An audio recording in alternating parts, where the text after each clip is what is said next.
e em seu coração as verdades que eu vou transmitir a você agora.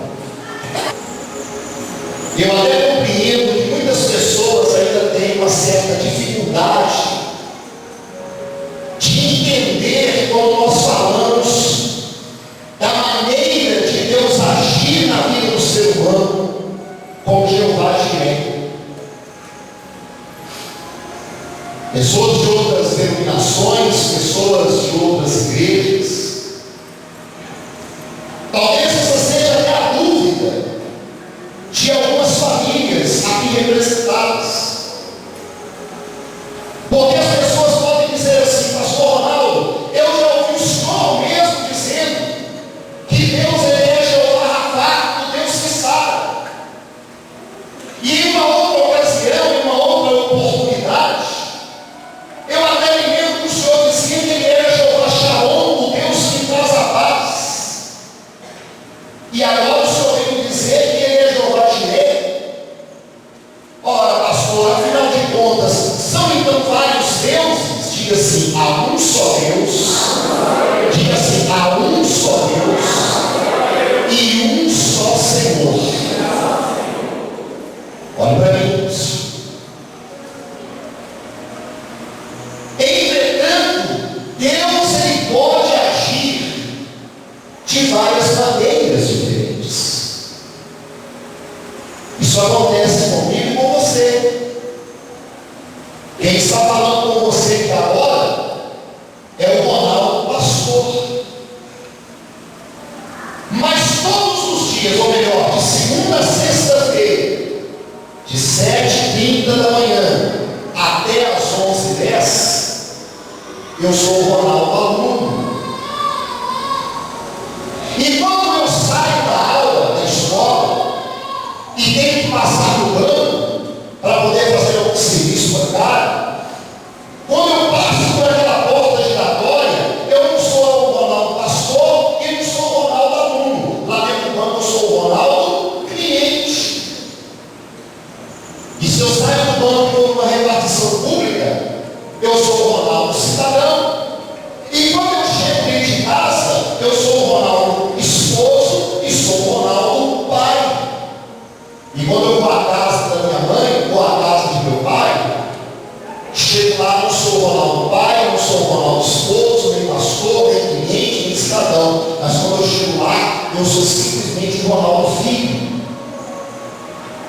Então, uma única pessoa pode se manifestar diante da sociedade, dos seus semelhantes, de várias maneiras diferentes. Amém, Jesus? Isso acontece também com Deus. Quando você está doente, Ele na tua vida é Jeová Rapha.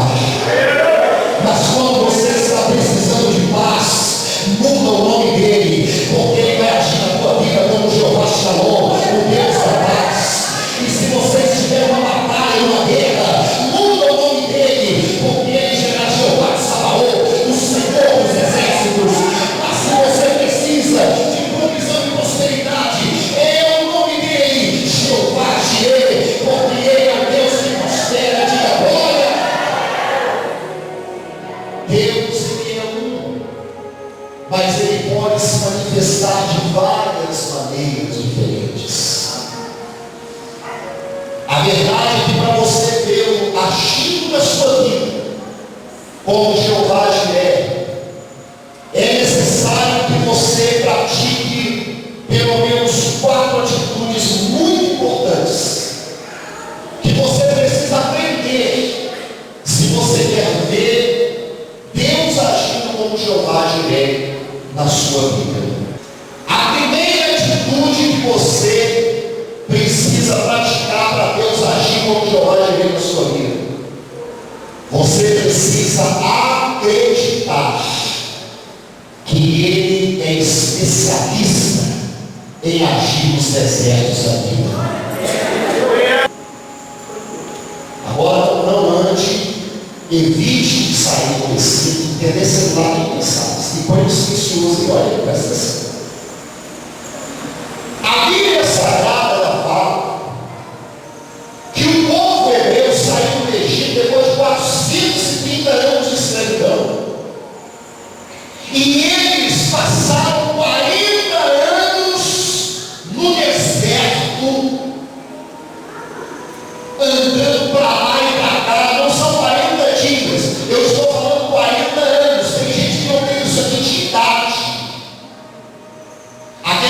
pastor andando no deserto 40 anos.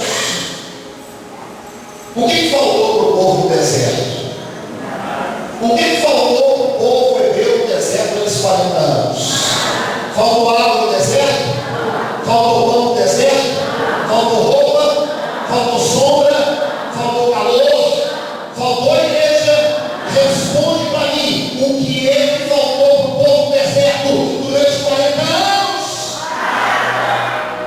A Bíblia Sagrada diz, lá em Êxodo 16:35, que quando o povo tinha fome, Jeová Jireh se manifestava no meio do deserto e ele mandava pão do céu para o povo comer. Está escrito, meu irmão, em Deuteronômio 29:5, que quando as crianças andavam pelo deserto, o sapato crescia os pés das crianças, as roupas cresciam no corpo das crianças. Está escrito lá em Números, capítulo 20, versículo 8, que todas as vezes que o povo tinha sede, uma rocha aparecia diante do arraial, do acampamento, e Moisés batia o cajado naquela rocha, e quando ele batia o cajado na rocha, a rocha liberava no deserto água cristalina e fresca, o povo beber, vai dando glória de aleluia. Não faltou nada no deserto, meu irmão. E sabe por que não faltou nada no deserto? Porque o nosso Deus é especialista em agir no deserto, nos desertos da vida. Deixa eu contar para você o que aconteceu comigo. Há alguns anos atrás eu peguei o meu assento, uma multinacional que eu trabalhava nela, e peguei todo o meu assento trabalhista e abri uma livraria evangélica. Eu não tinha experiência com comércio. Fui para São Paulo com um pastor amigo meu, e lá em São Paulo nós compramos muita coisa. Na época existiam aqueles discos de vinil, lembra? Estava saindo o CD, estava saindo o CD, mas ainda tinha os discos de vinil. E eu comprei muito disco. Fui lá numa empresa muito grande, não sei se existe ainda lá em São Paulo. Comprei alguns CDs e abri aquela livraria. Em dezembro, eu me lembro como se fosse hoje, para mim. Em dezembro, eu vendi tudo que estava dentro da loja, diga assim, tudo. Sabe o que as pessoas debater, brigar por um CD? Se estava sobrando muito CD, gente, é meu, eu falei para reservar o último CD, vendi tudo que estava dentro da loja. Foi um sucesso. Falei, irmão, vou ficar rico. Esse negócio é bom demais. Mas como eu não tinha muita experiência no comércio, vou dizer, eu não sabia que o mês de janeiro e fevereiro era um mês praticamente morto. E o que eu fiz? Peguei todo o dinheiro da venda do final de ano e fui lá e repus o estoque da loja, enchi a loja todinha de novo. Fiquei sem custão reservado. Aí foi o caos. Houve dia, irmãos, eu não vendeu um cartãozinho distribuído. Sabe a tendência desse cartãozinho para a Bíblia? Teve dia de eu não vender um cartãozinho. Teve dia que não entrava uma viva alma no estabelecimento comercial do pastor. E o pastor amigo meu, o pastor Edson Leão, que tinha uma conta bancária no banco que ficava no mesmo prédio onde eu tinha livraria, ele estacionava o carro dele no estacionamento lá e passava na porta da minha loja. E quando ele passava assim, ô meu irmão, como é que estão as coisas aí? E eu falava com ele assim, pastor, os demônios estão fugindo, pastor. Estou vago, a coisa está feia, estou no deserto, pastor. Pastor passava, subia a mão e falava, você está no deserto? Parabéns, você está no cenário perfeito para Deus agir. No outro dia não tinha vendido nada, nem um brochezinho de Jesus, nada.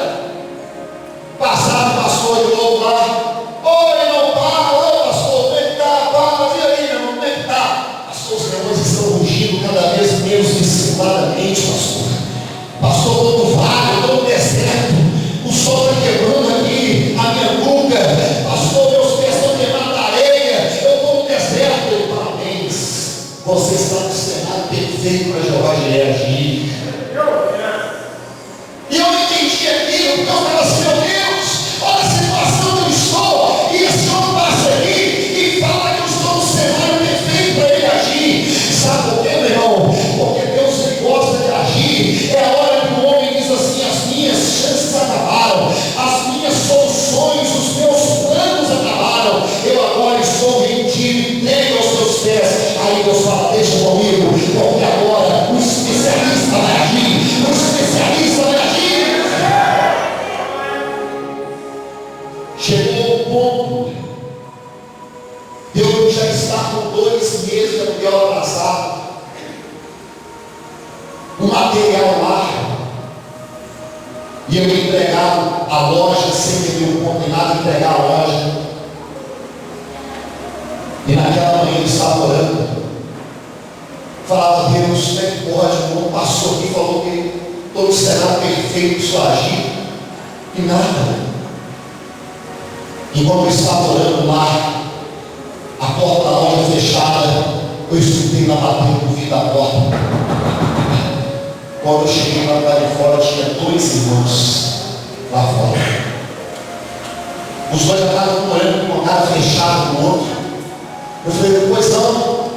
Foi, irmão, a respeito daquele propósito que o senhor fez de comprar a loja, olha, eu quero dizer para o senhor que eu cheguei primeiro, viu? Isso. Mas por quê? Porque eu também vim para a gente fechar o negócio. E eu vim para comprar a loja do senhor. Eu fiquei assim, né? Você é comigo mesmo? Você está lembrado quando a gente começou para vender a loja? Eu quero comprar a loja. Eu estou com dinheiro aqui. E de repente, eu estava passando por uma situação difícil. Você começa a ir para uma frente ou para trás. E de repente tinha 2 pessoas querendo comprar a loja. Eu valorizei. Falei, irmãos, calma, não precisa de ficar alterado, nervoso, calma. Fala o seguinte, você vai embora, daqui uns 30 minutos, isso é verdade, aconteceu, então daqui uns 30 minutos você volta, fala a sua proposta, e como ele chegou primeiro, deixa ele fazer a proposta dele. Aí o irmão falou, olha irmão, por favor, não vai deixar nada sem conversar comigo antes não, eu ok, tranquilo. Aí o primeiro irmão foi embora, eu conversei com o outro, olha, faça a sua proposta, irmão, eu vou dar isso, eu vou comprar aquilo, eu vou ficar com o ponto, e ainda eu vou dar ao senhor mais tanto, e mais não sei o quê. Faça uma proposta melhor, porque a proposta que o outro lá estava me fazendo, eu acredito que é melhor. Então dê o seu melhor, olha, tem mais, eu vou dar aquilo, eu vou dar aquilo outro. Aí eu falei, essa é a sua proposta, eu fui embora, agora é a sua vez. Aí veio 30 minutos depois, fiz a proposta dele, irmãos. No mesmo dia, eu pude escolher para quem eu venderia a loja. Sabe por quê? Porque Jeová Jireh, ele é especialista em agir nos nossos desejos. Olha para mim aqui, preste atenção. Porque talvez eu esteja pregando agora para pessoas que estão vivendo um deserto na vida delas. Talvez você olhe para um lado e para o outro, e você não consiga enxergar uma saída plausível para esse problema que você entrou nele. Talvez você olhe para o norte e para o sul, para o leste e para o oeste, e você não consiga encontrar uma saída, uma solução para o teu problema. Talvez você olhe para todos os lados e você não consiga ver uma solução para o teu problema. Eu quero te dar os parabéns, meu irmão. Você está no cenário perfeito para Deus agir. Mas eu quero te dizer nessa noite aqui mais uma vez, não fique olhando para o norte, nem para o sul, nem para o leste, nem para o oeste, porque a solução do teu problema não está no norte, no sul, nem no leste, e nem no oeste, ela está dentro de você. Eu oro aqui de você, ela está dentro de você, a solução do teu problema está dentro de você, diga glória a Deus. A solução do teu problema está dentro, irmão. Você quer que ele haja como Jeová Jireh na sua vida? Você precisa entender que ele é especialista em agir nos nossos desertos.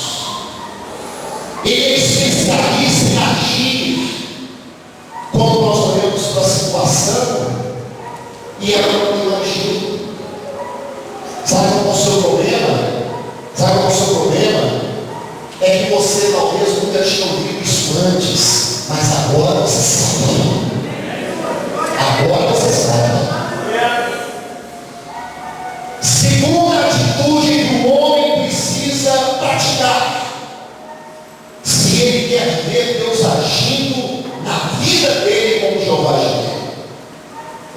seu irmão e diga assim: Deus precisa encontrar no seu coração confiança. Diga assim: confiança. Diga 3 vezes: confiança. Diga confiança. A última vez, diga confiança. Deus precisa encontrar no nosso coração confiança. Se quer ver Deus agir na sua vida, como Jeová é, então deixe Ele encontrar dentro de você confiança. Se você abrir a sua Bíblia em 1 Reis, capítulo 17, você verá uma pequena parte da história do profeta Elias. Diga assim: Elias. Elias, ele vem diante do rei Acabe e ele desafia o governo do rei Acabe e da sua esposa promíscua e pecadora chamada Jezabel. Diga assim: Jezabel. E Elias então ele libera uma palavra sobre o governo de Acabe, dizendo assim: olha, enquanto eu não abrir minha boca de novo em nome do Senhor, não vai descer chuva sobre a terra. E Deus então visita Elias e diz: Elias, eu quero que você busque asilo político lá no arroio de Querite, que fica hoje na Jordânia, do outro lado do Jordão. Eu quero que você vá para o arroio de Querite, ou a ribeiro de Querite, se você preferir. E Elias então, ele busca asilo político lá no arroio de Querite. Agora, uma coisa interessante é que quando Elias chega lá, talvez muitas pessoas perguntam: onde ele vai sobreviver naquele lugar? A Bíblia diz, 1 Reis, capítulo 17, que Deus mandava todos os dias, no pico dos corvos, pão e carne para Elias comer. Aleluia. Você acredita nisso, meu irmão? Está escrito isso na Bíblia. Imagina você pegar um sanduíche, um hambúrguer, e colocar um pico do urubu e falar para o urubu assim: não coma, viu? Não coma. Você vai voar 70, 80 quilômetros aonde fica lá o arroio de Querite. E quando você chegar lá, vai encontrar um profeta. Você vai liberar para ele o pão e a carne que ele comeu. E o urubu sai voando 70, 80 quilômetros sem comer uma migalha de pão. Diga-se: só Deus faz uma coisa dessa. Em 1 Reis, capítulo 17, está escrito que os corvos levaram no bico pão e carne para Elias. Eles iam voando e entregavam na mão de Elias pão e carne. E Elias bebia da fonte do ribeiro de Querite. Entretanto, 6 meses foram o suficiente para fazer com que aquele ribeiro secasse. Tinha o pão, tinha carne, mas agora não tinha mais água. E lá em 1 Reis 17 está escrito que Deus visita Elias novamente e diz: Elias, sai daí agora e vá até a cidade de Sarepta de Sidom. E quando você chegar na porta da cidade, você vai encontrar lá uma viúva. Essa viúva estará com o seu filhinho, catando a lenha, e você vai chegar para ela e vai dizer assim: mulher, paz seja contigo. O Senhor, Deus de Israel, me mandou vir aqui, e Ele disse que você vai me sustentar durante todo o tempo que não houver comida na terra, durante todo o tempo que não chover na terra, você vai me sustentar. Deus mandou vir aqui e dizer a você tudo isso. Problema. Será que Deus me enganou? De viúva não? Sabe por quê? Eu só tenho lá na minha casa um pouquinho de farinha na panela e um pouquinho de azeite na botija, de maneira que agora eu vou fazer um último bolo para mim, para o meu filho. Nós vamos comer e então nós vamos comer.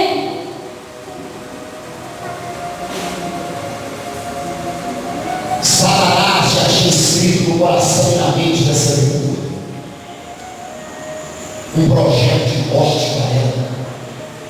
É isso, presta atenção. Satanás já tinha implantado dentro dela o vírus do homem cauda, o vírus da filha estéril. E ele já tinha escrito um projeto de morte para ela, e ela já estava quase assinando embaixo.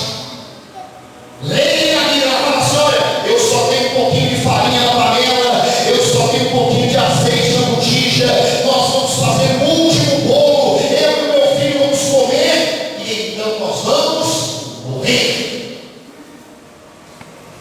Olha o que o diabo faz com o homem, quando ele implanta dentro do homem um projeto de morte. Ela já tinha colocado isso no coração, já era para ela uma realidade.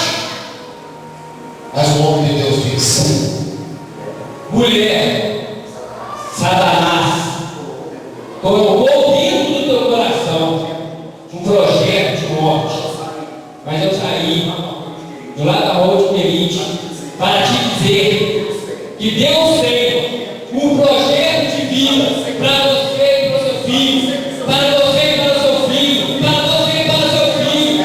Deus tem um projeto de vida para você e para o seu filho.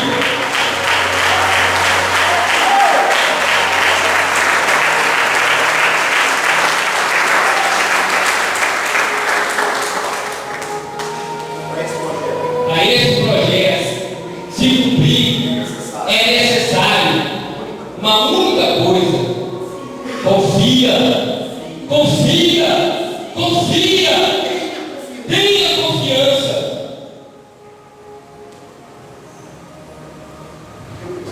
O que eu preciso fazer, profeta?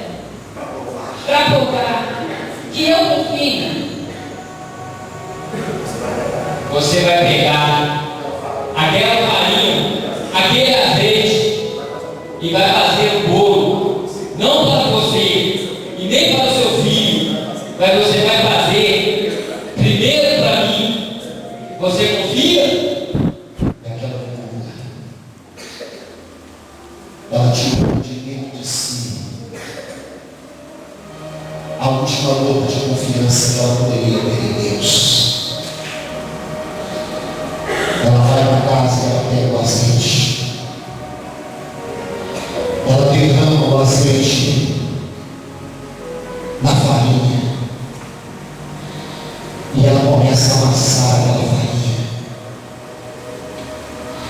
E ela começa a fazer a massa.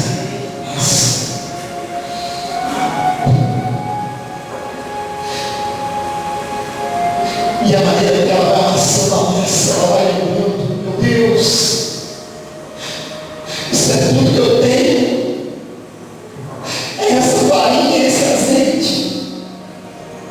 Mas eu vou confiar, mas eu vou confiar, eu vou confiar.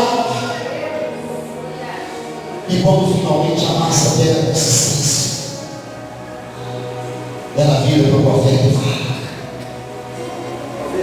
Profeta, acabou a farinha, acabou o azeite, mas sobrou um bolo. E eu vou lá em casa assar esse bolo para o Senhor. e a viúva então sai. E enquanto ela preparava a Enquanto ela preparava lá, acendia o fogo. E depois de alguns minutos, a viúva volta com as mãos trêmulas. E ela diz assim: Profeta, eis aqui, esse é o único bolo que eu tenho na minha casa. A farinha acabou da panela, o azeite acabou da botija. E a única coisa que me restou foi esse bolo. E eu trouxe ele para o Senhor. e o profeta pegou o bolo e comeu na frente do na frente da viúva. Dá para acreditar nisso? Se isso acontece nos dias de hoje, eu posso até ver nas primeiras páginas dos jornais dessa cidade. Pastor arranca o último bolo da viúva e deixa a viúva morrer de fome. Eu posso até ler já as manchetes sensacionalistas. Pastor arranca tudo que viúva tem e deixa na miséria.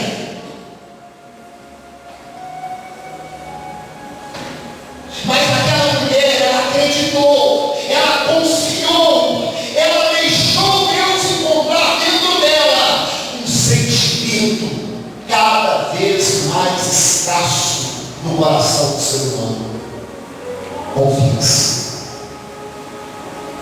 E quando o profeta já tinha faturado aquele bolo, ele vira para ela e fala: Mulher, agora vai à tua casa e faça um bolo para você e para o seu filho. E durante esses 3 anos, que ainda se segue, você vai fazer assim todo dia. Você vai fazer um bolo, primeiro para mim e depois para você e para o seu filho. Fazer bolo como? A última farinha que eu tinha na panela, o restinho de azeite que eu tinha na botija, acabou. Eu fiz o bolo e dei para o Senhor. E agora? Ah, mulher, confia, confia, confia.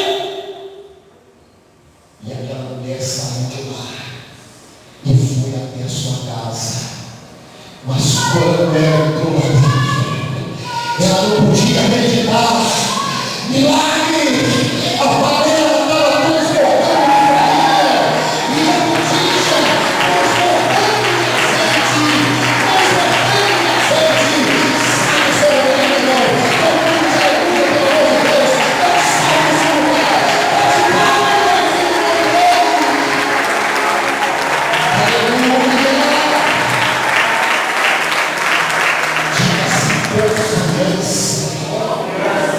confiança.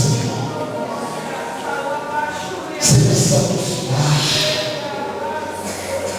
Quantas pessoas hoje não têm esse sentimento mais no coração? Confiar em Deus. Confiar. Terceira atitude que o ser humano precisa praticar. Se ele quer ver Deus agir na vida dele como Jeová Jireh, Vire o segundo e diga assim: acreditar que Deus pode transformar o pouco em muito.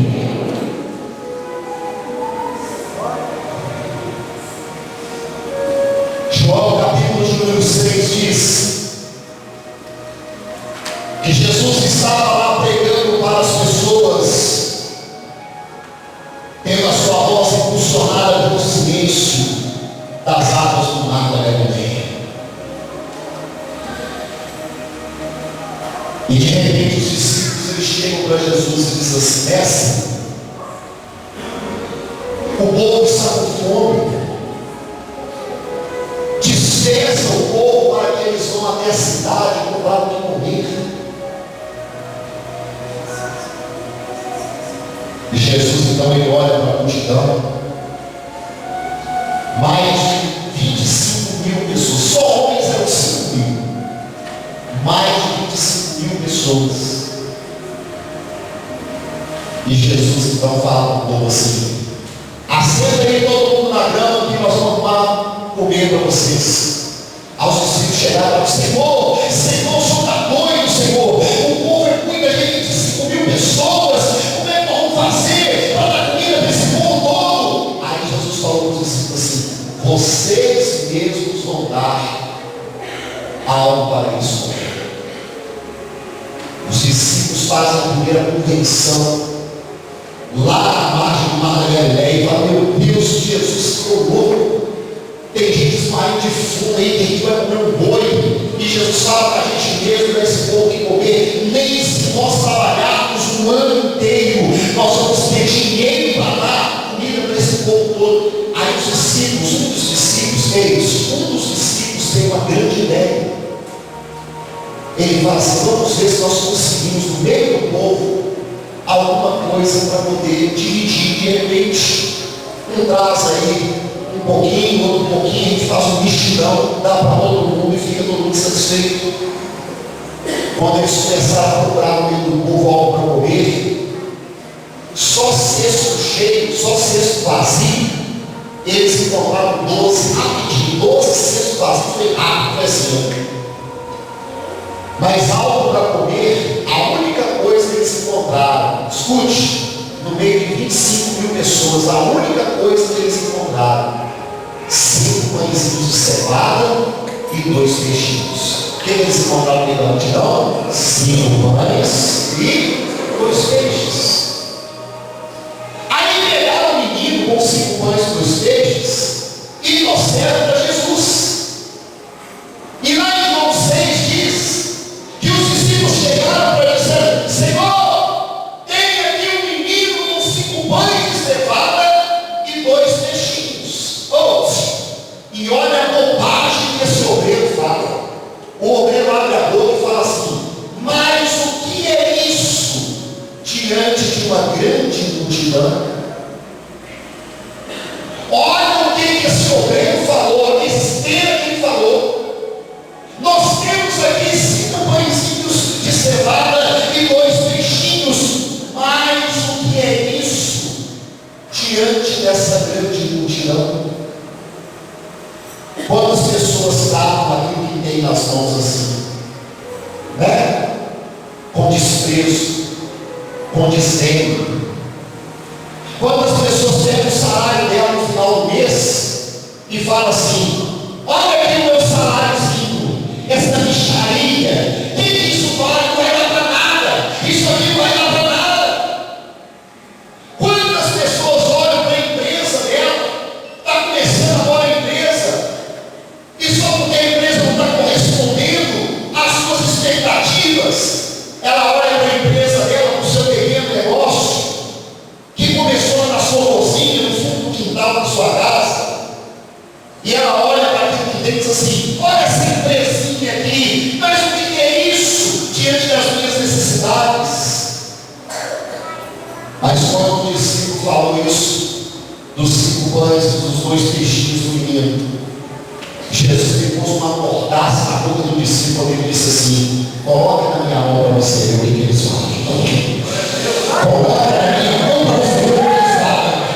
Coloca esses 5 pães e esses 2 peixes aqui nas minhas mãos e eu vou te mostrar o que eles fazem.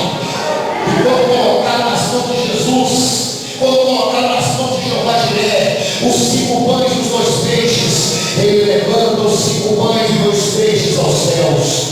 E ele então ora ao Pai, e ele começa a partir os pães, e ele começa a partir os peixes, e rapidamente, sem que alguém pudesse explicar o que estava acontecendo, dos 5 pães e dos 2 peixes, Jesus conseguiu encher o primeiro cesto de glória dando glória, e ele encheu o segundo cesto, ele encheu o terceiro e o quarto, aí ele chamou os discípulos, e os discípulos estavam com a boca, desesperados, não sabiam explicar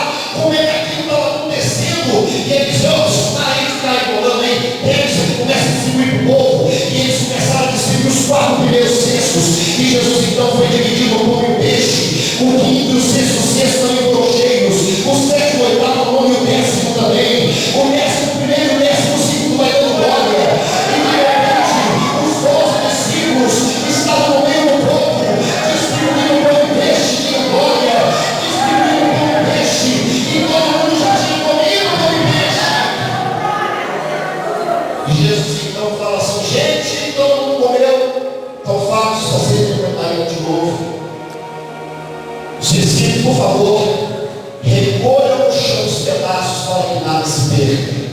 E daqueles 5 pães e daqueles 2 peixes, aquela multidão comeu até se fartar. E quando eles foram apurar as sobras, ainda tinham 12 cestos cheios de pão de peixe, cheios de pão de peixe. Só que tem a boca, só que tem, não sabe jogar, não sabe jogar, não fica, só que tem.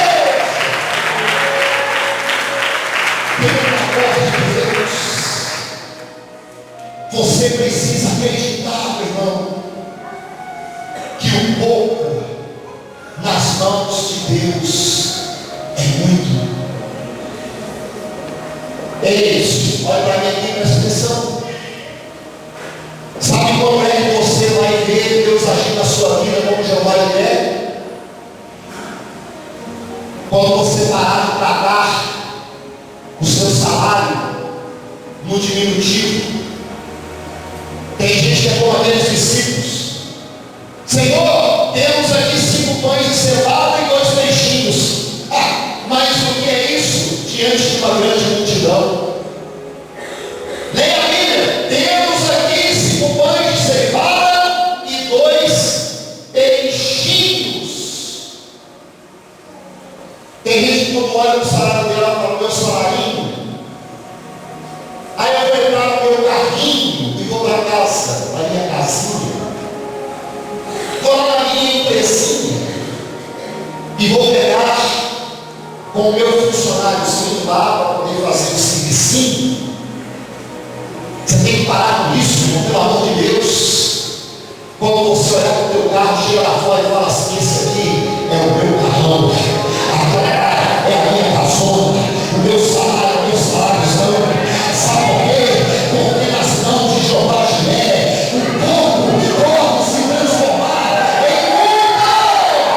Nas mãos dele, o pouco pode se transformar em muito.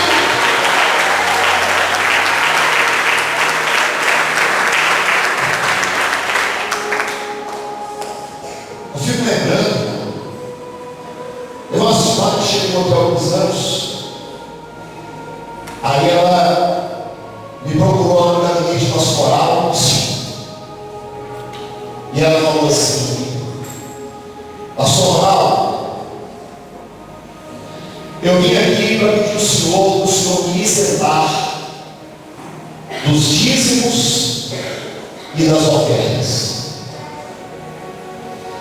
Eu fui lá no céu e voltei. Ela falou: escuta, demorei, segurei, mas demorei a estabilizar.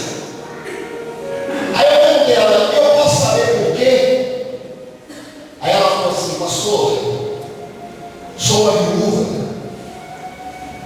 tenho 2 filhas para poder criar,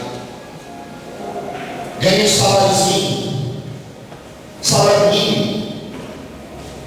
Eu pergunto ao senhor: será que uma mulher que ganha um salário mínimo, que paga aluguel, que tem 2 filhas para criar,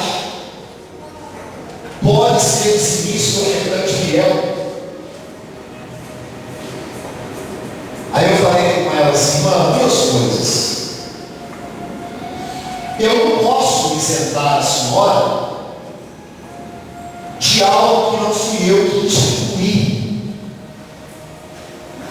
Porque se tivesse sido eu que instituí o dízimo, eu automaticamente teria competência e legitimidade para poder revogá-lo. Mas se não fui eu que instituí o dízimo e a oferta, naturalmente eu não tenho competência e nem tenho legitimidade para poder revogá-lo. Trocando em miúdos, irmão, deixa eu explicar a senhora uma coisa. Se eu chegar para a senhora e disser que olha, a senhora está dizendo, não precisa fazer dízimo de oferta, não, porque eu vejo que a situação da senhora é realmente crítica. É como se eu estivesse fazendo uma confissão aqui de que todas as vezes que a senhora traz o seu dízimo, a sua oferta ao altar, a senhora está fazendo para mim, não para Deus. Porque se eu revoguei essa obrigação da senhora, é porque logicamente a senhora está fazendo carinho. E uma segunda coisa que eu quero falar para a senhora: pare de tratar o seu salário como saláriozinho. Pare de tratar o que a senhora já recebeu de Deus no diminutivo, de maneira diminutiva, depreciativa. Pare de fazer isso, mas ao contrário disso, sabe o que a senhora deve fazer? Aprenda a colocar o pouco que a senhora tem nas mãos de Deus, porque Ele ensinou na sua palavra: quem é fiel no pouco também é fiel no muito. Quando a senhora aprender a ser fiel, quando a senhora aprender a colocar nas mãos de Deus o seu pouco, quando Ele ver isso na sua vida, Ele vai transformar o seu pouco em muito, porque Ele sabe que Ele pode confiar em você. Diga glória a Deus. Aprenda que o nosso Deus, Ele tem o poder de transformar o pouco em muito. Diga aleluia.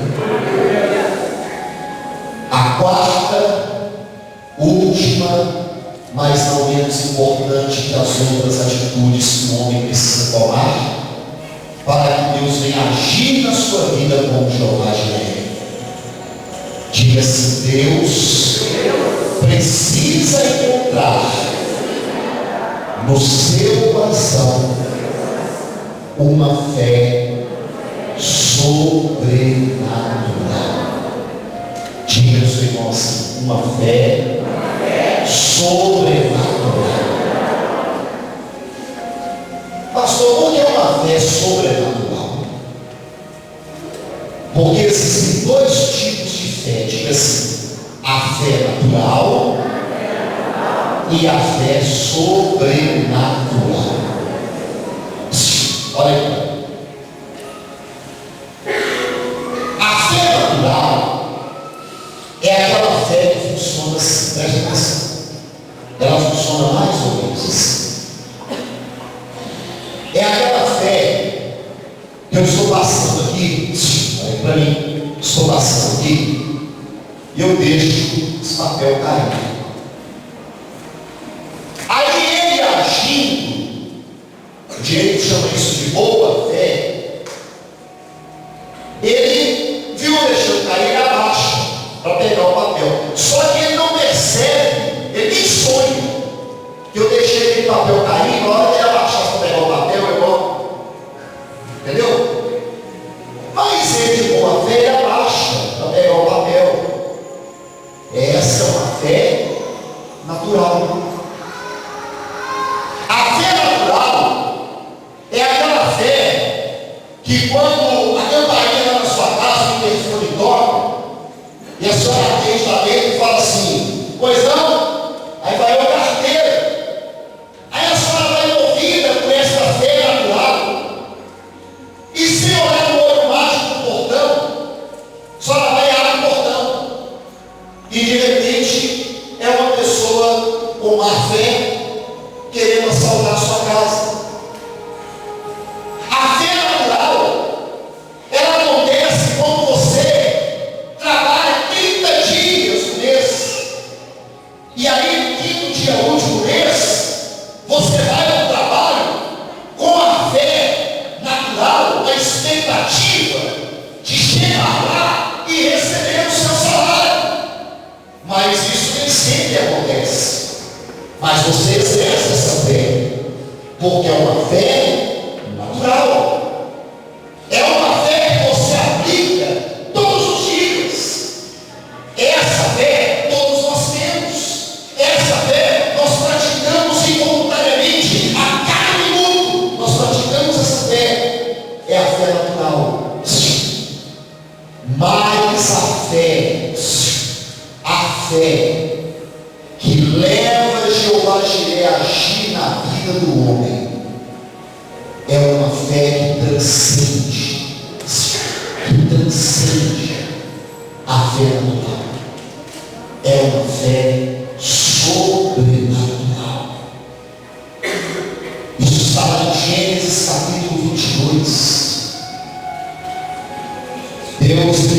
visita Abraão dentro da sua tenda.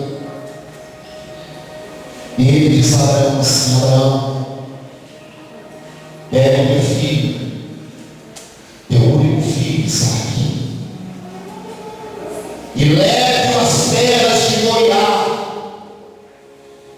E quando você chegar nas terras de Moriá, você vai oferecê-lo em holocausto a mim, Senhor.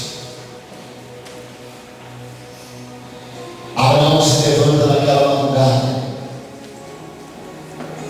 e, sem dizer uma única palavra, a mãe do menino sai.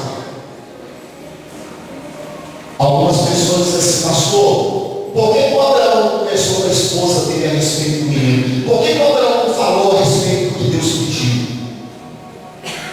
Porque para você exercitar uma fé sobrenatural, você tem que estar em particular com Deus, irmão.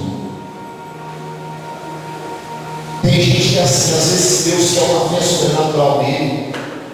Aí Deus fala no coração da pessoa: você vai pegar o teu carro e vai ofertar. Aí ela leva aquele pacto. Aí ela vai lá no esposo e fala assim: escuta, meu bem, você é um homem de Deus, eu quero te perguntar uma coisa: o que é? Deus pediu o nosso carro com oferta, eu devo dar?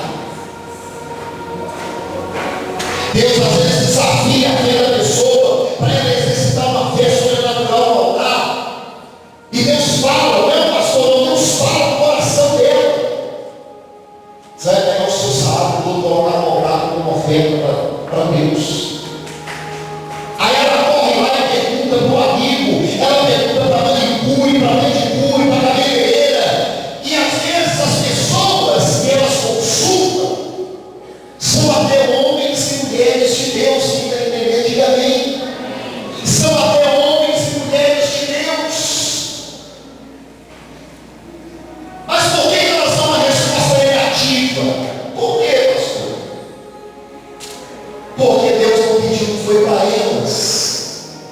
Deus pediu que foi para o outro. Deus não tinha pedido sacrifício, não foi para Sara. Deus pediu foi para Abraão. E por este motivo, Deus não perguntou nada para Sara. Desculpe, Abraão não perguntou nada para Sara. A Bíblia Sagrada diz em Gênesis 22 que naquela madrugada Abraão pegou a lenha, Abraão pegou o fogo, Abraão pegou o cutelo e Abraão pegou Isaque. E eles começaram uma caminhada até as terras de Moriá. Detalhe: as terras de Moriá ficavam exatamente a 70 quilômetros de onde Abraão estava. 3 dias de viagem. Eu sempre me perguntei: Deus, por que o Senhor colocou Abraão para caminhar com a lenha, com o cutelo, com o fogo e com o filho 3 dias? Por quê? Porque o Senhor acabou isso logo. Porque o Senhor não falou para Abraão sacrificar o filho dele lá dentro de casa, com 1 hora de subir naquele monte lá e fazer esse serviço rápido? E Deus me respondeu aquilo que eu quero passar para você aqui hoje. Deus disse assim: escute, eu não gosto de apelar para a emoção. Deus sabia que Abraão podia chegar naquele monte, com 1 hora de viagem chegaria lá. E talvez Abraão tivesse feito a pior coisa da vida dele, impensada, precipitadamente, intempestivamente. Abraão poderia ter pego o filho sacrificado e depois arrependido o resto da sua vida. Deus falou: não, adiós, não. Abraão vai caminhar 3 dias com o seu sacrifício,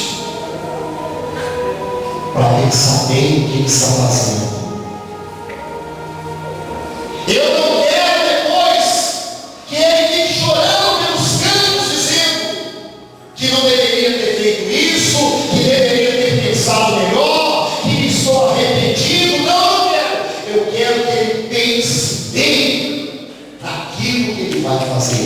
está entendendo, diga amém.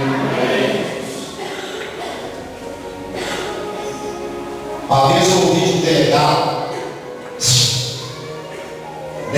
disse assim: todo mundo que cai em golpe, cai querendo levar algum tipo de vantagem.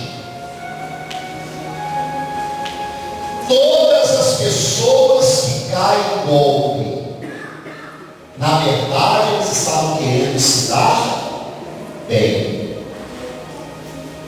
Já viu aquela tampinha lá no centro da cidade? Para lá, para cá, cadê a bolinha? Para lá, para cá. E aí o povo está olhando para a tampinha, o sujeito ainda faz assim para a tampinha, se mostra a bolinha e volta. Aí o sujeito, pá, mete o dedo em cima da tampinha, tá aqui, aí não aposta. Aí fala, não vou apostar 50, vou ganhar 200, não, vou ganhar dinheiro demais. Aí ele põe 50, quando ele abre a bolinha, não tem nada lá, a tampinha, não tem nada lá. Eu falo, ih, cansei. Já viu? Todo mundo que cai em golpe, cai querendo estar bem. Você pode observar todas as vezes, tudo isso, não estou terminando. Todas as vezes que uma pessoa chega para você e fala para você assim, ó, é agora, é melhor largar, é agora. Não, peraí, eu tenho que pensar, eu não tenho que pensar não, porque eu estou te devendo isso aqui, isso vale R$1.000, eu estou te devendo não sei, eu tenho que pegar o ônibus agora, vai me interior, é agora, porque é melhor largar. Inclusive, tem um que foi lá buscar o dinheiro no banco e ele está demorando, por isso eu estou vendendo para você, mas se você não quiser, pode chegar e vai lá, pensa aí. Aí a pessoa fica naquela encurralada, ele fica, aí de repente, quando ele assusta, ele dá lá o dinheiro, o sujeito some, quando ele olha e comprou uma Bíblia por R$900.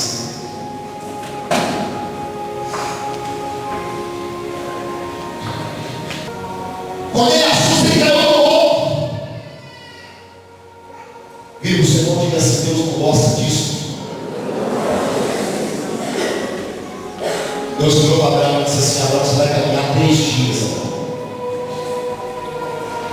3 dias para você pensar bem o que você vai fazer. Você sabe o que eu pedi a você? Primeiro você vai matar o seu filho. Sabe o que é essa lenha? Depois que ele estiver morto, você vai circular com essa lenha. Sabe o que é esse fogo que você está levando? Depois que você circular com a lenha, você vai queimar o seu filho por inteiro.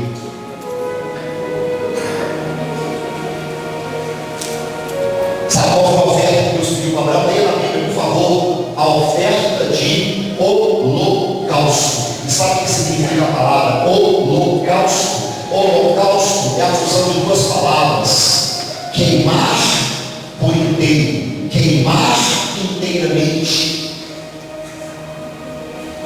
Ou você acha que Abraão estava levando aquela lenha e fogo para fazer uma fogueirinha santa lá no Monte Moriá? Hein, meu irmão? Abraão estava levando a lenha, o terra, o fogo, porque além de ele matar o filho dele lá, ele ainda ia queimar o menino novo. Ele não tinha sequer a expectativa de descer naquele monte com o corpo do filho para poder dar um enterro digno. Mas lá em Hebreus capítulo 11, versículo 17 a 19, diz que a fé que estava dentro do coração deste homem era uma fé tão sobrenatural que ele acreditava que ainda que ele tivesse que matar o filho dele, Deus era poderoso para ressuscitar os mortos de glória a Deus. Deus era poderoso para levantar a criança dos mortos de aleluia. Diga-se 3 dias. Eu entendi, diga 3 dias. Está escrito que ao 3º dia avistou Abraão a terra. Abraão deixa no monte as mulas, deixa os seus servos, um monte. E quando eles chegam lá no alto do monte, o menino dá uma olhada para um lado, para o outro, e ele fala assim: papai, a pessoa tem que ser muito fria para ficar calado numa hora dessa. Papai, eu já vi o Senhor fazer outros sacrifícios a Deus. Todas as outras vezes o Senhor trouxe o fogo, o Senhor trouxe a lenha, o Senhor trouxe o cutelo, o Senhor me trouxe junto. Mas todas as outras vezes o Senhor levava um animal para ser sacrificado. Mas dessa vez, papai, tem algo errado. Eu estou vendo aqui a lenha, eu estou vendo aqui o cutelo, estou vendo o fogo, mas aonde está o vermelho, papai?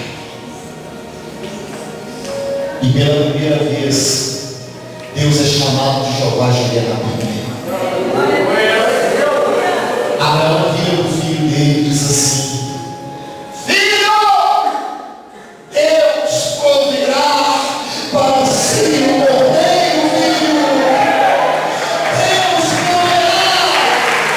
Deus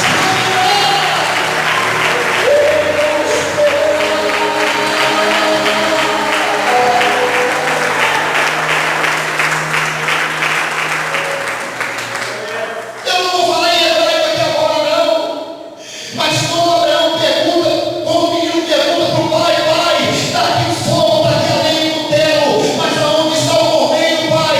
Abraão responde em hebraico para Isaac assim: Jeová Jireh, Jeová Jireh, Jeová Jireh, Jeová Jireh.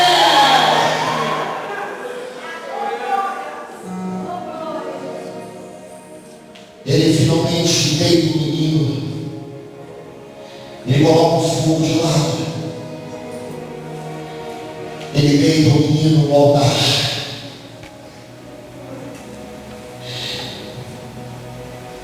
Ele coloca a lenha em volta do menino.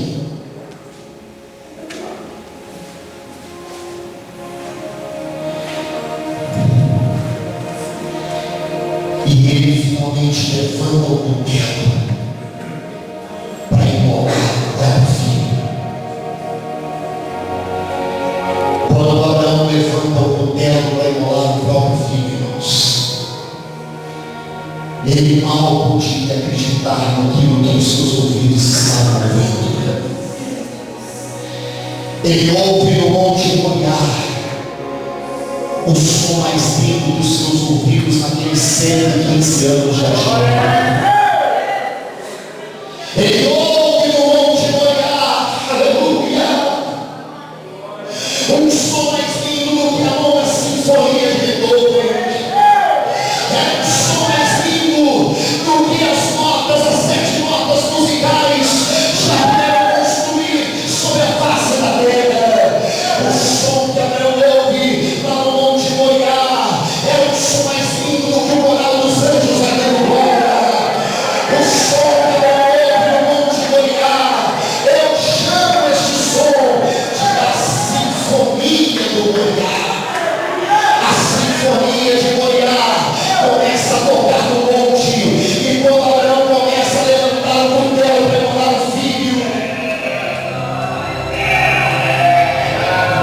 ele começa a ouvir um som, que era o barulho de um cordeiro, era o barulho de um carneiro, e ele percebe que tinha um carneiro preso pelos chifres. Igreja, quando Abraão levanta o cutelo para poder imolar o próprio filho, o som que eu e você estamos ouvindo aqui agora é só o som de um carneiro. Mas no ouvido de Abraão, esse som era muito mais. Nos ouvidos de Abraão, esse som era a voz de Jeová Jireh. Sabe o que ele dizia para Abraão? A voz da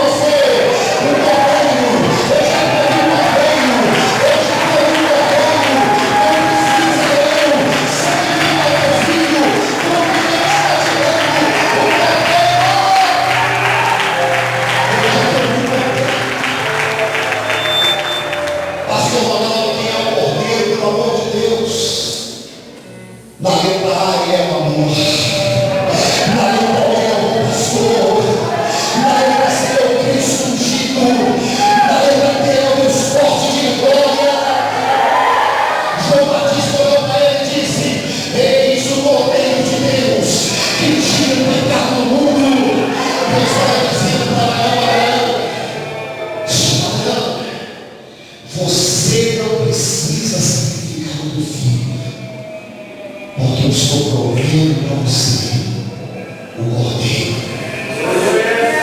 Abraão pega o menino alegre, e Deus ainda fala para Abraão assim: Abraão, você quer saber uma coisa? Além de você não precisar sacrificar o teu filho, eu estou te dando filhos como as estrelas do céu, como a areia da praia. Abraão, além de você não precisar sacrificar o teu filho, você subiu para cá com um filho só. Agora você vai descer com filhos como as estrelas do céu e como a